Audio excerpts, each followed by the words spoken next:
You need to live like God is always watching. You may have the opportunity to do something bad, or you may have the opportunity to steal some money or snake somebody, but in the end, you're going to pay for that and the bill will be paid. I think if you do the right thing, in my experience, if you're a person who does the right thing, firm handshake, is on time, doesn't lie to anybody, does what he's supposed to do, is honest with a good heart, is genuinely polite to everyone he meets. If you are that person, you get very far in life. I've yet to meet people who just do all the simple things right, who completely fail at life. But I've met a lot of people who snake or steal some money and they get really rich, then they lose it all, or they get rich and end up a gambling addict or depressed or etc.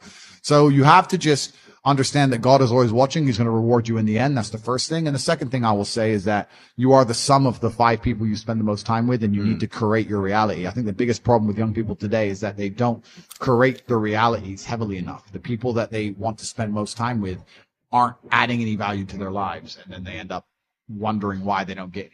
When I tell people that you are the sum of the 5 people you spend the most time with, everyone agrees. They go, yeah, that's probably true. The 5 people you spend the most time with, that's what you're going to end up like. They say, yeah, that's true. And then they continue to hang around with people who they don't want to be. Why? There has to be a point. There has to be a point where you sit and go, okay, you're my friends, et cetera, et cetera. I love you guys. Yeah, we can talk, whatever.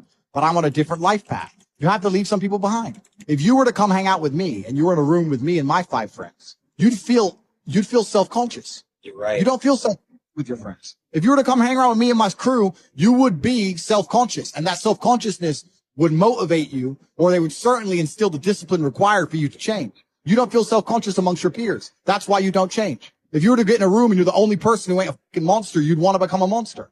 If you walk through life and feel like you have nothing to prove, if you wake up each day and go, I don't owe anybody anything, I don't have to prove anything to anybody, then you are a loser, because you are absolutely not the incorrect. You must prove yourself to other people. You must prove yourself to your bloodline. You must prove yourself to God. God hates the lazy. He can't stand them.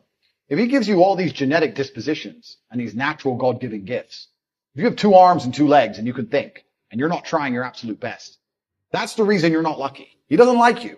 He likes the people which show him the beauty of his own creation. He likes to give somebody building blocks and them to build something amazing. It's the best thing about being a man. You have to build who you are. God loves to see that.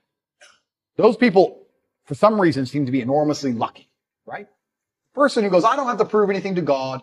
I don't owe all of my ancestors any effort. You know, for 5,000 years, people were dodging saber-toothed tigers and catching the plague and running from Genghis Khan just for my stupid ass to be born. I don't owe them anything. I don't owe them a thing, because I want to play video games. These people are losers. You should walk through earth with force inside of you. As I walked into this hotel reception, everybody, not because they know who I am, but because as I move, even if it's behind their head, people feel something. It's an energy that comes from brutal competence. That's what happens when a predator walks in a room. You pay attention next time you're in a restaurant. If a man who's truly dangerous walks in, nearly every other man kind of looks up at the same time. Feel it. You need to, or you don't survive. We've evolved with that to live. That's who I am. I couldn't imagine not being that man. I've done that because I've been trying to prove myself to my lineage my entire life. I wake up every day with something to prove. I have hundreds of millions of dollars. I wake up and think, more. I'm in fantastic shape, 4 times world champion, fighting the matrix out here by myself, more. I will have to be braver. I must try harder. All I do is prove myself.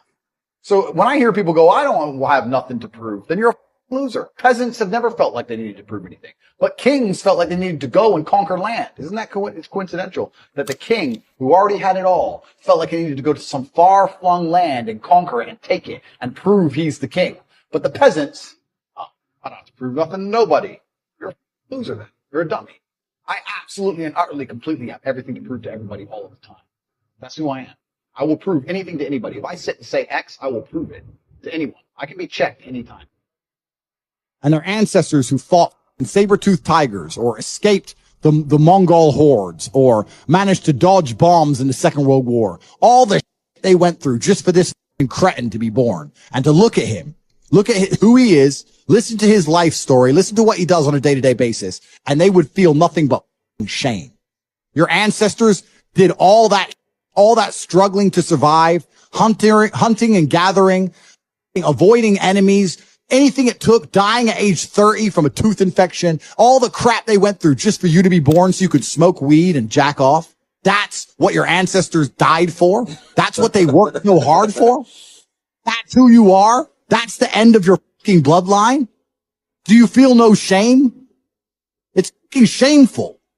My ancestors will look at me and think everything we went through was fucking worth it. Your ancestors will look at, most of these people, their ancestors look at them and feel nothing but fucking disgust. Well, I guarantee even their living relatives, their living parents aren't even proud of them. Like your own father's ashamed of you and you don't even feel motivated to do. It's a fucking shame. If you were to go and look your father in the eye and said, you know what? I could have been a UFC champion. I could have been a multimillionaire. I could have been a race car driver. I could have been a nuclear physicist. Could have done all these things, but I was busy on. You think he's gonna be proud of you? No. And there's men here who will deny it, right? There's men who will go, no. But those are the ones who are most lost. And they should look in the mirror, look deep in their own eyes and say, yes, I'm fucking disgusting. I can change this. That's the beauty about being a man. If you're disgusting, you can change it. That's the beauty. There's nothing stopping you changing it. You're right. And you must accept it first. Most of these people, what they do is they hang around with other disgusting people, and then they're a little group of disgusting people, and they think, well, I'm not disgusting, everyone's disgusting, and this is normal, and it's normal to be a fucking off. Not in my world, it isn't. It's not normal to be a fucking jerk off in my world. It's the denial that's going to hold you back the most. The people who go, yes, I'm wasting my potential. Those are the ones who have potential. The ones who stand up and go, I am wasting my potential. I could be anything, and I am not that yet. They have a chance. The men who go, well, no, actually, I'm fine. They're inside the matrix, fully slave-minded. They're a waste of time. But if you sit there and go, you know what? Yeah, I am wasting my potential. Yes, I can be more than I am. Even if I'm already great, I can be better. As good as I am, I still push myself to the limit every single day. I have every single thing a man could possibly want. I'm still pushing myself. This is your prerogative as a man. But you need to be instilled with a sense of duty to your bloodline. You must want it. You need to want it deep inside your soul. I can't die as anything less than emperor. It's my destiny. There are duties that men must fulfill, whether to God or to your bloodline. If I feel extremely happy and excited, I'm going to use that as motivation or energy to do amazing things and do good and work hard. If I feel absolutely depressed and distraught, I'm going to use that as endless energy and motivation to do amazing things and work hard. It doesn't matter what you give me. Energy cannot be destroyed. It can only be converted and transferred. It doesn't matter what fuel you give me. If you give me diesel, petrol, kerosene, vodka, doesn't matter what you put inside of my engine. Hard work is going to come out. Absolutely. Success. That's all I know how to do. Making the best move on the chessboard, regardless of how losing your position is a life philosophy that most will never understand. Sometimes you look at your position on the board and you're, but still, regardless of how you are, there's still a best move. There's always a best move and a worse move, no matter how bad things are. Many people, when they get to a losing position, think, it doesn't matter, I don't have to make the best move anymore. I actually disagree. Maybe 9 times out of 10, the best move won't save you, but that 1 time out of 10, the best move might be just enough to save your ass. And on a long enough time frame, if you play the game repeatedly, day after day, taking risks, always making the best move, regardless of whether you're winning or losing, it will compound into an upward spiral of never-ending success. You might end up somewhere near me. You might have dinner one day. You might stop being a brokey. You might stop being a loser. If your girl leaves you, the best move on the board, perhaps, is to go to the gym. Perhaps is to send her flowers. Perhaps is to never text her again. But you should make the best move on the board regardless. Even if you don't want her back, you should still make the best move. You should always think that way. What move will give me the best possible strategic position? That's how you think. That's how I think. Best move on the board is how you should approach your life. Next time you're in a situation, you should sit and say, okay, this is a bad situation. But what's the best move I could possibly make? What's the outcome I would like? What's the most likely move to give me that particular outcome? And you'll be surprised what some of them are. I had a guy email me the other day saying he lost his job. He was the worst salesman. Well, then you deserve to lose your job. That's how sales works. It's fierce. He goes, well, I don't know. What should I do? I said, what's the best move on the board? He goes, well, I really want the sales job. I think I can get good at it. I said, well, then work for free. So do you have another job yet? He said, no. Okay. While you're applying for other jobs, instead of sitting around on your ass at home, keep working for free for the company for 2 or 3 weeks and see if you can turn it around. And he tried that and he couldn't because he's shit at sales. But the point is, if he would have sat at home doing nothing, It wouldn't have helped him. The best move on the board was to try and prove to his company that he's actually worth something. If he was worth something, in those 2 or 3 weeks, he might have turned it around and got his job back. He still got to apply for new jobs. He didn't lose anything. Best move on the chessboard. That's how I want you to approach your life, ladies and gentlemen. It's the mental model in which you should apply to scenarios to deduce what is the best possible action. Because if you're always making the best move and very rarely making the worst move, it's pretty hard to lose. It's player versus player out here. The world is about winners and losers, and everyone is competing against each other. You are competing against me. I'm competing against you. You're competing against your friend. You're competing against your enemies. You want $1, so does everyone else. You want that hot girl, so does everyone else. You want that house, so does everyone else. What's amazing is the things you want, the main reason you want them is because other people want them. So you can show off that you have it and they don't. It is competition. Kind of like the age-old adage. If a tiger's chasing 10 people, you don't have to be the fastest. You just have to be faster than the slowest guy. Because he's fucked. So considering that a lot of people are constantly making the wrong moves, if you can just start to make the right moves most of the time, you'll see exactly how easy life can be. I don't even want your energy around me, because quitters are the worst people on the planet. You can give a quitter absolutely everything and they will still fail. You can give it doesn't matter what it is. If you go to IKEA and buy a flat pack table and put it in front of a quitter, you will never have a table. He'll look at it and it's just long and he'll quit. Quitters can have every single advantage. Quitters can have all the information. Quitters can have all the tutelage. Quitters can have a mentorship. Quitters can have someone who messages them every morning. Hey, bro, let's get it. And guess what they're going to do at the end? Quit. They ain't never going to have. So if you're a quitter, I don't even want you even inside my organization. I don't want quitters anywhere near me because you're never going to be successful. People say, hey, man, you need to find what you're passionate about and do that. And what they're trying to say is only do what you like because you have no motivation to do anything else. Well, I'm going to sit here and once again explain to you how different the world is when you have a mind which isn't warped and affected easily by outside influences. You are never going to become a robot. This has nothing to do with not feeling emotions. This has nothing to do with just becoming an empty, emotionless void of a person. That's not what this is. This is about understanding that you're a human being. You're going to feel emotions. This is a beautiful thing. And making sure that you use them in the correct way. A. And B, you do not ever let them stop you doing what you're supposed to do. I say to people often, I haven't felt like going to the gym in 2 years. I'm wearing my gym clothes right now. I just finished training. I haven't felt like training in 2 years. After 10 years of professional fighting, after giving my life to exercise, genuinely, I have not woke up and felt like, oh, I really want to train. I haven't felt that way in a long time. That's why I retired from fighting. But I have still gone and I have still trained regardless of how I feel. So this is one of the tenets, and there's going to be a lot of things you're going to learn, of an iron mindset. It's the ability to not let your feelings affect you, and sometimes to do the complete opposite of how you feel. Because you're not going to very often feel like working hard. You're not going to always feel like doing the right thing. You're not always going to be motivated. The idea that you need to be constantly motivated shows how weak your mindset is. I don't need motivation to go to the gym. I can not want to go with every fiber of my being, and I will still be there. Because I use my cerebral ability, I use my mind, and I logically decide what I'm going to do with my day, regardless of how I feel, regardless of whether I'm motivated or not. Because that's all life is, and that's all the world is. Life is just getting things done, doing the right things, doing the important things, making sure they're done efficiently and thoroughly so that you live the best possible life. It's as simple as that. It's not particularly complicated. I'm not going to be, and I don't want to be one of those guys who's like, motivation, inspirational. I've never been one of them people. I don't believe in motivation, inspiration. I don't believe in that crap. I don't believe that you need motivation to get things done. I'm not going to sit here and just talk a whole bunch of motivational things to make you feel good. What I'm going to do is I'm going to tell you the things I always did that allowed me to put together the mindset I currently have. So if you look at any story, literally any story with a hero in it, they all have one thing in common. And that thing is that there's always a villain.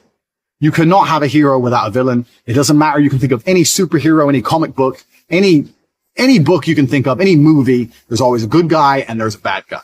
So for the good guy to exist, there has to be a bad guy. There's no other way for the duality of the universe to continue without this basic tenet. So you want to be the good guy in your story. You want, and I've said this before actually, as a man, life is going to be difficult. It's more difficult than being a woman. It's more difficult than anything else. So it's very easy to see yourself. Life is actually easier as a whole if you see yourself as a hero. Because in every single hero story, the hero suffers. He has a hard time. And if you understand that you're suffering because you're a hero, then the suffering begins to make sense.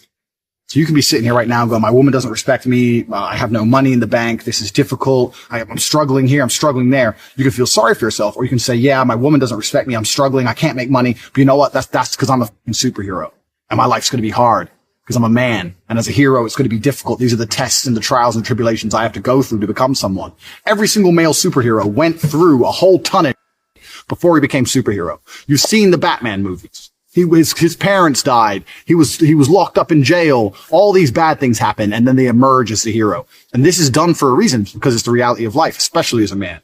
So right now, you have to understand that you're the hero in this movie. And if you're struggling for a very important reason. And how you handle these struggles and how you deal with these struggles is going to decide the kind of person you're going to be afterwards. You're either going to be a superhero or you're going to succumb to them and you're going to fail. So be happy that you're struggling, because that's important. That's the first thing. Second thing is there has to be a villain. Now, most people think their villain is someone else. You see this all the time. The villain's the opposite of the hero. So if you're sitting at home and you haven't got much money and you're broke and you're pissed off and you're depressed, and you look at me and I have 4 supercars and all these girls, I'm traveling the world, I go everywhere I want, you may think I'm your villain. People look at other people and say, oh, that guy has this guy has this, and they become envious. They think that's the villain. That's not true. That's not the case, because every single person has different circumstances. There are things you have that I don't have, and there's things I have that you don't have. So I may have had a genetic gift over you, for example, because I'm a fantastic kickboxer. But you may have been born more wealthy than me. I was born in a very, very poor family.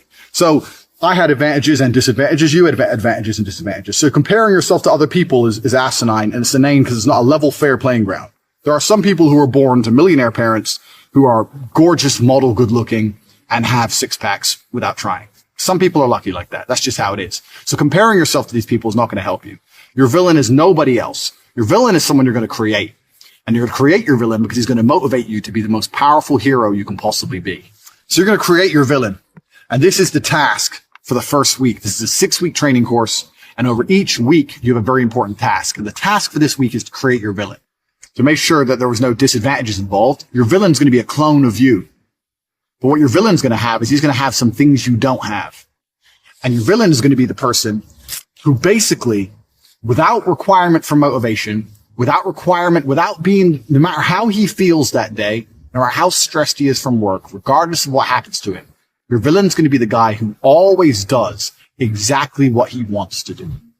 So your villain's going to be the guy who goes to the gym regardless of how he feels. Your villain's going to be the guy who approaches every beautiful girl he ever sees and says, hey, I really think you're beautiful. Goes over to him and talks to her. Your villain's going to be the guy who asks for a raise at work.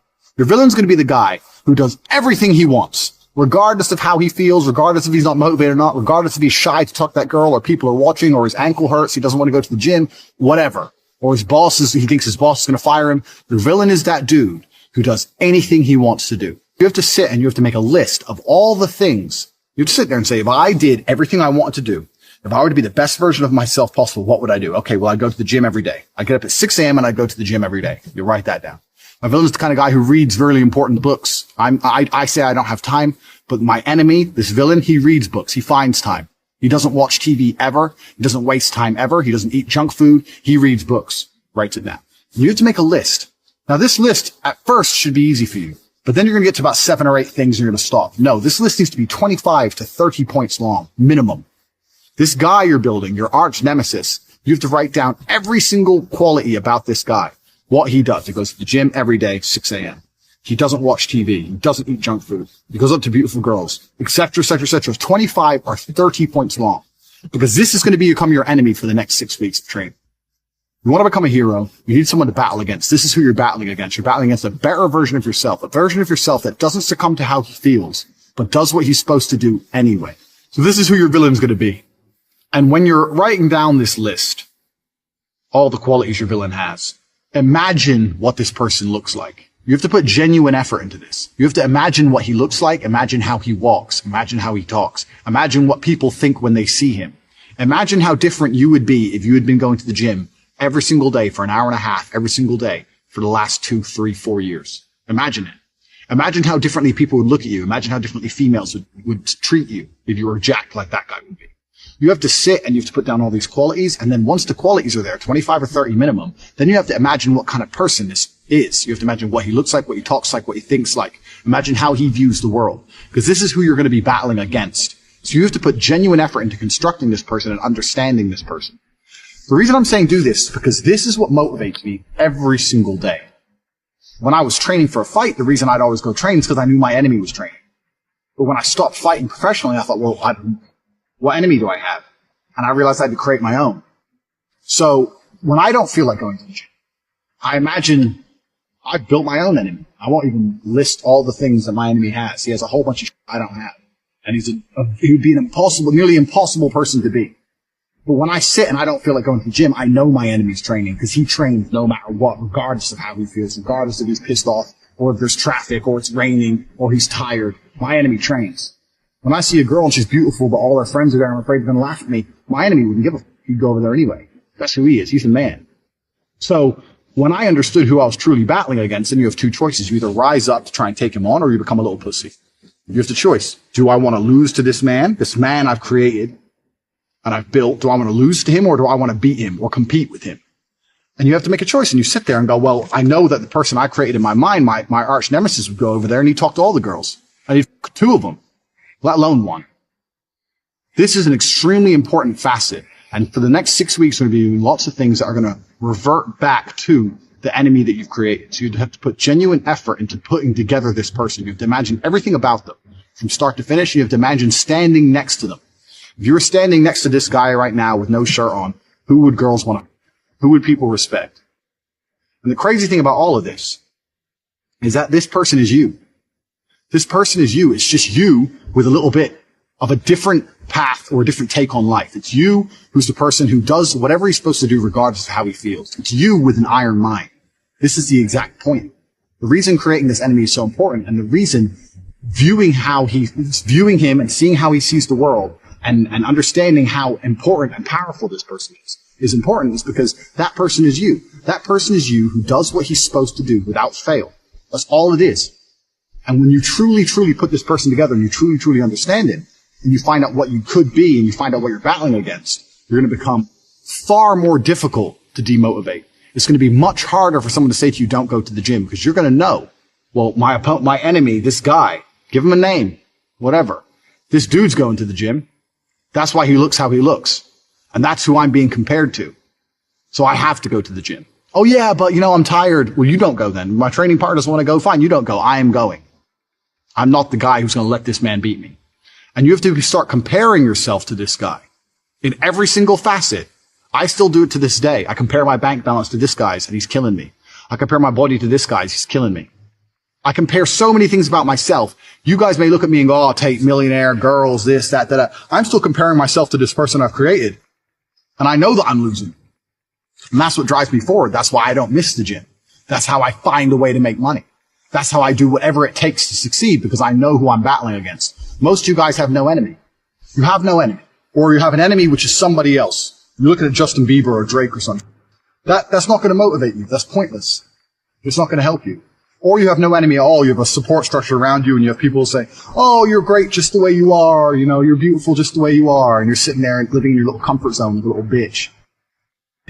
Put this enemy together from start to finish. And when you truly put this list together, you truly create this person and truly understand that it could be you.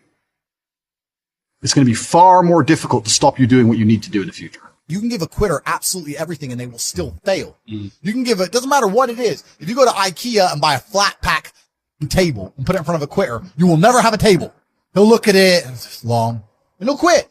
Quitters can have every single advantage. Quitters can have all the information. Quitters can have all the tutelage. Quitters can have a mentorship. Quitters can have someone who messages them every morning, hey bro, let's get it. And guess what they're going to do at the end? Quit. They ain't never going to have. So if you're a quitter, I don't even want you even inside my organization. I don't want quitters anywhere near me because you're never going to be successful.